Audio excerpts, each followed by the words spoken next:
Um ótimo dia para você e seja bem-vindo a mais um episódio de Café com Torá. Vamos estudar mais um pouquinho? Vamos então para Hilchot De'oth, capítulo 6, Halachá de número 10.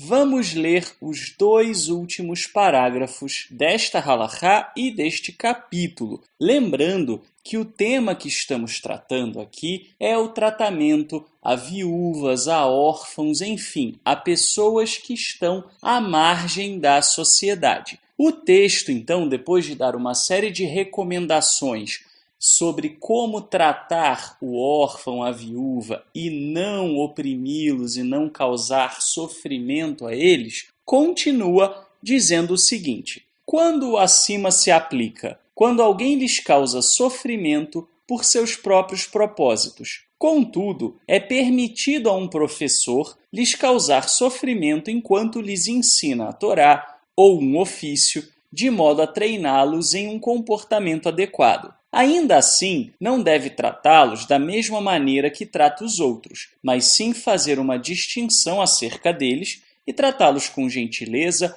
grande misericórdia e honra, pois é dito, porque Adonai defenderá a sua causa. Isso em Mishle, Provérbios 22:22. Isso se aplica tanto aos órfãos de pai quanto aos órfãos de mãe. Até quando são considerados órfãos, no contexto do mandamento? Até que não precisem mais de um indivíduo maduro para apoiá-los, instruí-los e cuidar deles, e sejam capazes de suprir todas as suas próprias necessidades por eles mesmos, como outros adultos. Meu comentário. Este é um texto bastante interessante, pois ele também coloca limites na questão de como tratar com uma pessoa que está à margem da sociedade. Observe que o texto reconhece que há momentos em que pode ser necessário ser duro com essas pessoas.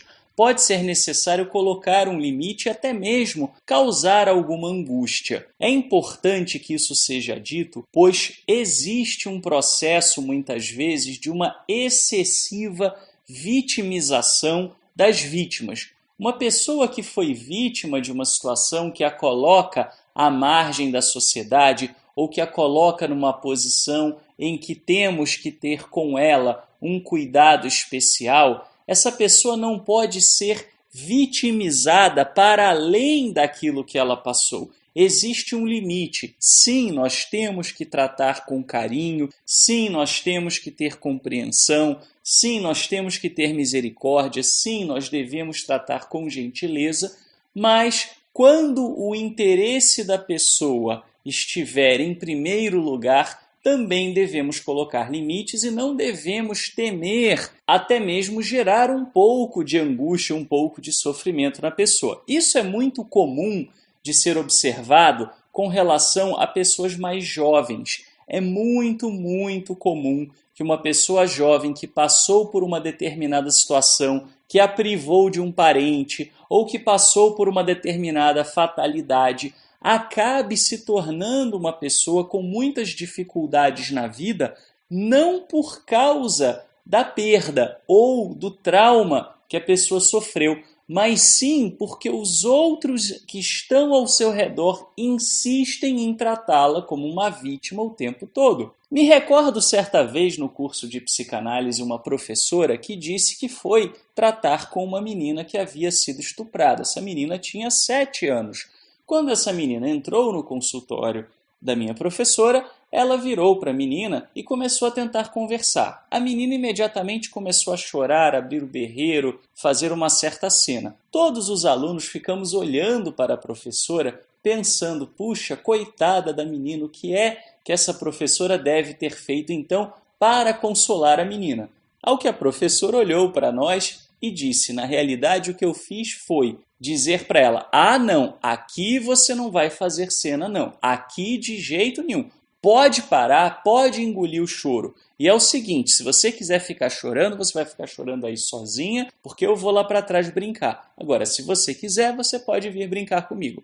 E virou as costas e foi embora. Em dado momento, a menina chega fungando, engolindo o choro, e começa a conversar e começa a brincar com ela. E o diagnóstico que essa professora deu foi exatamente algo muito na linha daquilo que estamos tratando aqui com relação a halachá, o que mostra a sabedoria incomensurável que foi transmitida de geração em geração através dos nossos sábios, que eram pessoas muito voltadas para o eterno e para os seus caminhos, que é essa questão de não vitimizar em excesso. Essa menina tinha sofrido um trauma muito grande, é verdade, mas o fato era que ela estava já começando a usar o seu sofrimento como forma de manipular as demais pessoas e assim conseguir o que ela queria. Muitas vezes, passar excessivamente a mão na cabeça das pessoas que estão em dificuldades pode não ser produtivo para os interesses da própria pessoa. Era essa menina que iria no futuro ter problemas, ter dificuldades. Da mesma maneira acontece com tantos outros casos. É importante sim ter misericórdia, é importante sim ter paciência. Porém, todo ser humano precisa de limites e nenhum ser humano deve ser poupado de limites, poupado de um aprendizado, poupado de conseguir se desenvolver, conseguir se manter, se sustentar, conseguir se estabelecer como uma pessoa digna, pois isso é fundamental para que essas próprias pessoas possam alcançar a felicidade. Cuidado com o excesso de ternura, nem sempre ele é bom. Doce demais também pode fazer mal para uma pessoa a longo prazo. Até amanhã, se o Eterno nos permitir.